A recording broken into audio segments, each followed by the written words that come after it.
Hello everyone, this is Shivam here and आज की इस वीडियो के अंदर हम बात करने वाले हैं ऑर्गेनोमेट्रिक्स केमिस्ट्री को लेकर, राइट। तो देखिए, अगर मैं बात करता हूं इस चैप्टर को लेकर तो ऑलरेडी मैं 4 वीडियोस अपलोड कर चुका हूं और जैसा कि मैंने अपनी प्रीवियस वीडियोस में कहा था, अगर आप एमएससी एंट्रेंस के लिए ऑर्गेनोमेट्रिक्स केमिस्ट्री पढ़ना चाहते हो तो पूरा चैप्टर पढ़ने की जरूरत नहीं है। बहुत स्पेसिफिक और बहुत प्रिसाइज कुछ ऐसे टॉपिक्स हैं जहां से हर बार क्वेश्चन पूछे जाते हैं और ऑर्गेनोमेट्रिक्स चैप्टर एक बहुत बड़ा चैप्टर है। इवन कोऑर्डिनेशन केमिस्ट्री इतना चैप्टर आप मान सकते हो उसको, तो इतना बड़ा चैप्टर कवर अप करना जरूरी नहीं है। हम सिर्फ उन्हीं टॉपिक के ऊपर बात करेंगे जहां से क्वेश्चन पूछे जाते हैं, राइट। तो देखिए, ऑर्गेनोमेट्रिक्स अगर मैं कहानी बताऊं, अभी तक तो हमने ऑर्गेनोमेट्रिक्स कंपाउंड क्या होते हैं, उनकी स्टेबिलिटी क्राइटेरिया क्या होता है, एंड मैं ऑर्गेनोमेट्रिक्स की ईएएन रूल, हमने क्या पढ़ा था, एक ईएएन रूल पढ़ा था, इफेक्टिव एटॉमिक नंबर रूल पढ़ा था।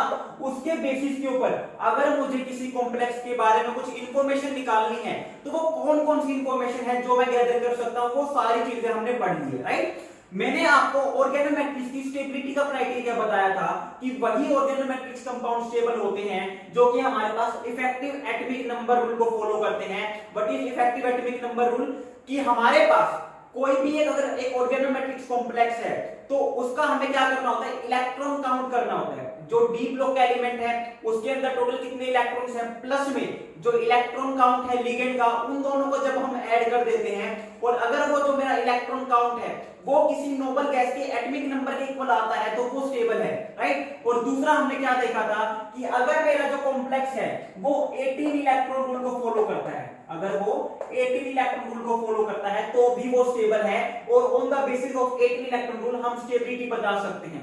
लेकिन हमारे पास कुछ ऐसे ऑर्गेनोमेट्रिक कंपाउंड आ जाते हैं जो कि 18 इलेक्ट्रॉन रूल फॉलो नहीं करते, उसके बावजूद बहुत ज्यादा स्टेबल है, राइट। और मैंने क्या कहा था, हमारे पास ऐसे कॉम्प्लेक्सेस क्या फॉलो करते हैं, 16 इलेक्ट्रॉन रूल फॉलो करते हैं।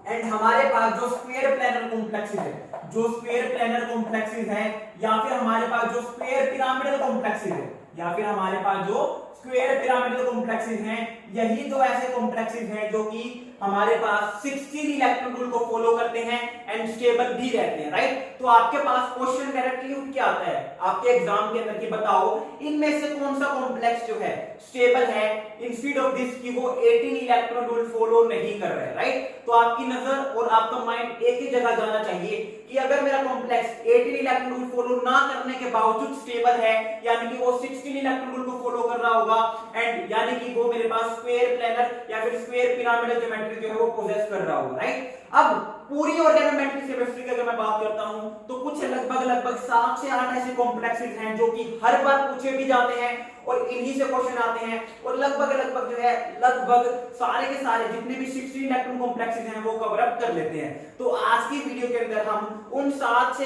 8 ऑर्गेनोमेट्रिक कॉम्प्लेक्स की ही बात करने वाले हैं जो कि आपके एग्जाम में ऐसे के ऐसे उठ के आने वाले, राइट। तो आपको एक काम सिर्फ इतना करना है कि जो मैं आज आपको 7 से 8 कॉम्प्लेक्सेस बताऊंगा उनके नाम क्या है, उनका फॉर्मूला क्या है, उनको एक पेज पे अलग से नोट कर लेना है ताकि आप जब रिवीजन में जाओ तो आपको पता हो कि हाँ ये 7 से 8 ही ऐसे कॉम्प्लेक्सेस हैं जो कि मेरे 16 इलेक्ट्रॉन रूल को फॉलो करके स्टेबल होते हैं, राइट। तो चलिए स्टार्ट करते हैं हमारा पहला कॉम्प्लेक्स। तो देखिए, नाम से भी क्वेश्चन आ सकता है, फॉर्मूले से भी क्वेश्चन आ सकता है, इसलिए मैं कह रहा हूं आपको दोनों ही चीजें पता होनी चाहिए। तो जो मेरा पहला कॉम्प्लेक्स है उसका नाम है जीसस सोल्ट।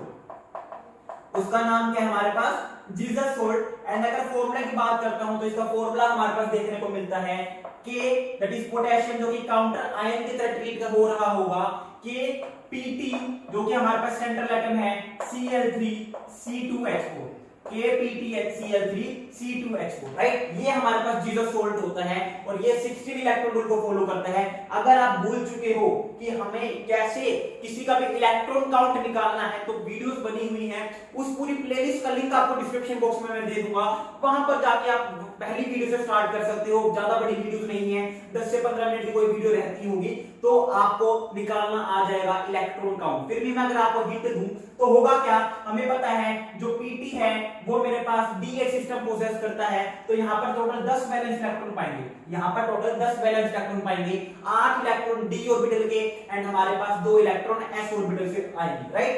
एक क्लोरीन जो है वो एक इलेक्ट्रॉन काउंट में पार्टिसिपेट करता है, यानी कि एक क्लोरीन एक ही इलेक्ट्रॉन देता है। तो 3 क्लोरीन कितने देंगे, 3 इलेक्ट्रॉन देंगे। मेरे पास जो ये C2H4 है एक अल्कीन है, और अल्कीन जनरली जो है 2 इलेक्ट्रॉन पार्टिसिपेट करवाती है अपने अंदर, अपने कॉम्प्लेक्स के अंदर। और जो पोटेशियम है यहाँ पे काउंटर आयन की तरह ट्रीट हो रहा है, यानी कि एक पोटेशियम एक पॉजिटिव चार्ज बियर करता है, यानी कि ये एक नेगेटिव चार्ज को स्टेबलाइज कर रहा होगा। कह सकते हैं कि इस कॉम्प्लेक्स के ऊपर -1 चार्ज पाएगा, और -1 चार्ज का मतलब है इसमें +1 ऐड हो जाएगा, और इनका सम कितना आ गया, 16 आ गया है। इसका इलेक्ट्रॉन काउंट है वो 16 इलेक्ट्रॉन का है, यानी कि ये मेरे पास एक स्क्वायर प्लेनर कॉम्प्लेक्स है, स्टेबल है क्योंकि ये 16 इलेक्ट्रॉन रूल को फॉलो कर रहा है, राइट। अगर मैं बात करता हूं दूसरे कॉम्प्लेक्स की, तो जो दूसरा कॉम्प्लेक्स आता है हमारे पास वो आता है वास्कास कॉम्प्लेक्स। ये आता है हमारे पास वास्कास कॉम्प्लेक्स। देखिए मजाक की बात नहीं है, पूरी ऑर्गेनोमेट्रिक केमिस्ट्री पढ़ने के बाद ही मैंने इन सारे कॉम्प्लेक्सेस को अलग से लिखा हुआ है, ताकि मैं आपको डायरेक्टली ये कॉम्प्लेक्स प्रोवाइड कर सकूं जो कि 16 इलेक्ट्रॉन रूल फॉलो करेंगे, एंड इनके बाहर से मुझे नहीं लगता कोई भी क्वेश्चन आएगा, ठीक है। तो जो दूसरा कॉम्प्लेक्स है वो है वास्कास कॉम्प्लेक्स, और इसका फॉर्मूला जो होता है वो होता है IRCOCl PPH3 का होल ट्वाइस, IRCOCl PPH3 का होल ट्वाइस, राइट। तो हमारे पास जो IR है वो 9 इलेक्ट्रॉन काउंट रखेगा, कार्बन मोनोऑक्साइड जो है वो 2 इलेक्ट्रॉन काउंट करेगा, क्योंकि मैंने आपको बताया हुआ है कोई भी न्यूट्रल लिगेंड जो होता है वो 2 इलेक्ट्रॉन ही पार्टिसिपेट करवाता है। क्लोरीन जो है वो 1 इलेक्ट्रॉन पार्टिसिपेट कराएगा। PPH3 यानी कि ट्राइफिनाइल फोस्फीन हमारे पास जो है वो हमारे पास एक न्यूट्रल लिगेंड है, तो एक PPH3 2 इलेक्ट्रॉन पार्टिसिपेट कराएगा, तो 2 PPH3 कितने कराएंगे, 4 इलेक्ट्रॉन पार्टिसिपेट करवा देंगे, और इनका जो सम आ गया वो कितना आ गया हमारे पास 16 इलेक्ट्रॉन का देखने को हमें मिल गया है। तीसरे अगर कॉम्प्लेक्स की बात करता हूं तो तीसरा हमारे पास कॉम्प्लेक्स आता है विल्किंसन कैटलिस्ट। तीसरा हमारे पास जो कॉम्प्लेक्स आता है वो आता है विल्किंसन कैटलिस्ट, और विल्किंसन कैटलिस्ट में हमारे पास देखिए एक आपको थोड़ा सा हिंट देता हूं, मेनली जो रोडियम के हमारे पास रोडियम के जो कैटलिस्ट है या फिर रोडियम के जो कॉम्प्लेक्सेस है ना वो मेनली 16 इलेक्ट्रॉन रूल को फॉलो करते पाएंगे हमें, ठीक है। रोडियम के कॉम्प्लेक्सेस 16 इलेक्ट्रॉन रूल को फॉलो करते पाएंगे। इसका फॉर्मूला क्या होता है, RH PPH3 का whole thrice Cl, RH PPH3 का होल थ्राइस Cl, ठीक है। रोडियम हमारे पास है 9 इलेक्ट्रॉन रखेगा, ट्राइफिनाइल फोस्फीन जो है 3 है हमारे पास, तो 6 इलेक्ट्रॉन काउंट इसका आ जाएगा, क्योंकि एक 2 इलेक्ट्रॉन देता है तो 3 6 इलेक्ट्रॉन देंगे, और क्लोरीन 1 इलेक्ट्रॉन देगा, और टोटल सम कितना आ गया 16 इलेक्ट्रॉन हमें देखने को मिल गया। तो 3 कॉम्प्लेक्स तो हमारे पास ये हैं, इनको जल्दी से नोट डाउन कर लो, वीडियो को पॉज कर लेना ताकि आप इनको देख सको, ठीक है। उसके बाद नेक्स्ट अगर हम बात करते हैं, उसके बाद अगर हम नेक्स्ट कॉम्प्लेक्स की बात करते हैं तो वो हमारे पास क्या आता है, नेक्स्ट कॉम्प्लेक्स आता है हमारे पास रोडियम का ही RH, नेक्स्ट कॉम्प्लेक्स हमारे पास क्या आता है रोडियम का RH CO का होल ट्वाइस, CO का होल ट्वाइस I2 नेगेटिव, ठीक है। RH CO का whole twice I2 negative. Rhodium का एक हमारे पास ये कॉम्प्लेक्स है। रोडियम का जैसे कि मैंने कहा 9 इलेक्ट्रॉन देगा, को कार्बन मोनोऑक्साइड 4 इलेक्ट्रॉन दे देगा, हमारे पास 2 आयोडीन 2 इलेक्ट्रॉन दे देंगे, और +1 कर देंगे, तो हमारे पास कितना बन गया, ये सम 16 इलेक्ट्रॉन का बन गया, राइट। सेम कॉम्प्लेक्स हमारे पास, सेम कॉम्प्लेक्स अगर मैं यूज करूं, बस रोडियम की जगह अगर मैं रोडियम की जगह इरिडियम यूज कर लूं, तब भी हमारे पास 16 इलेक्ट्रॉन रूल फॉलो हो जाएगा, और ये भी एक स्क्वायर प्लेनर कॉम्प्लेक्स है। ये भी हमारे पास क्या है, एक स्क्वायर प्लेनर कॉम्प्लेक्स है, सेम 16 इलेक्ट्रॉन रखेगा। ये मेरे पास जो कैटलिस्ट है, ये मेरे पास जो कैटलिस्ट है, ये यूज होता है मेरे पास कैटाइवा प्रोसेस में, ये यूज होता है हमारे पास कैटाइवा प्रोसेस में, जबकि हमारे पास ये जो कैटलिस्ट है ये यूज होता है मोनसेंटो एसिटिक एसिड प्रोसेस में, ये यूज होता है हमारे पास मोनसेंटो एसिटिक एसिड प्रोसेस में, ठीक है, एसिटिक एसिड प्रोसेस में। अगर मैं बात करता हूं यहां पर नेक्स्ट कॉम्प्लेक्स की, अगर मैं बात करता हूं यहां पर नेक्स्ट कॉम्प्लेक्स की, तो नेक्स्ट कॉम्प्लेक्स हमारे पास है रोडियम का ही RH, रोडियम का कॉम्प्लेक्स है eta2 C2H4 का whole twice, RH eta2 C2H4 का होल ट्वाइस, यहां पर आ जाएगा μCl का होल ट्वाइस, ठीक है। यहां पर हमारे पास आ जाएगा μCl का होल ट्वाइस। ये हमारे पास एक कॉम्प्लेक्स है, इसमें रोडियम जो है 9 इलेक्ट्रॉन काउंट रखेगा। ईटा का मतलब होता है हमारे पास हेप्टासिटी, और यहां पर इसकी हेप्टासिटी 2 है, यानी ये 2 इलेक्ट्रॉन को पार्टिसिपेट कराएगी, तो एक C2H4 2 इलेक्ट्रॉन को पार्टिसिपेट कराएगी, तो 2 कितने कराएंगे, 4 को, राइट।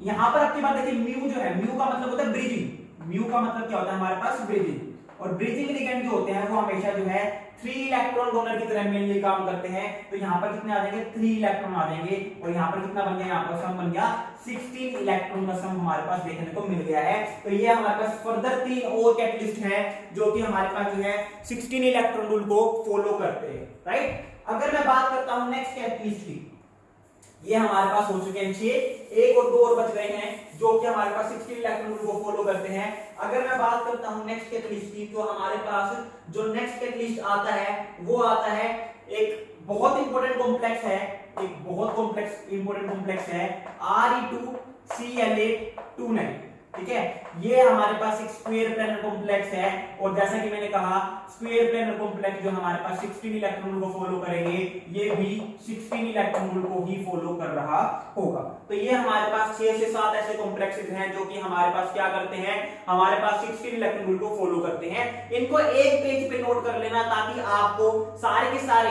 ऐसे कॉम्प्लेक्सेस जो अलग बिहेवियर शो कर रहे हैं वो एक ही जगह पर देखने को मिल जाएंगे, राइट। सो आई होप आपको जो कंसेप्ट है क्लियर हो गया होगा। जो भी डाउट था इस क्वेश्चन के रिगार्डिंग, इस वीडियो के रिगार्डिंग, वो भी क्लियर हो गया होगा। इसके बावजूद अगर कोई डाउट बचता है तो आप मुझे सोशल ऐप्स के ऊपर मैसेज कर सकते हो, जैसे कि व्हाट्सएप हो गया, टेलीग्राम हो गया, इंस्टाग्राम हो गया। इनका लिंक आपको डिस्क्रिप्शन बॉक्स में मिल जाएगा। So thank you very much, have a good day.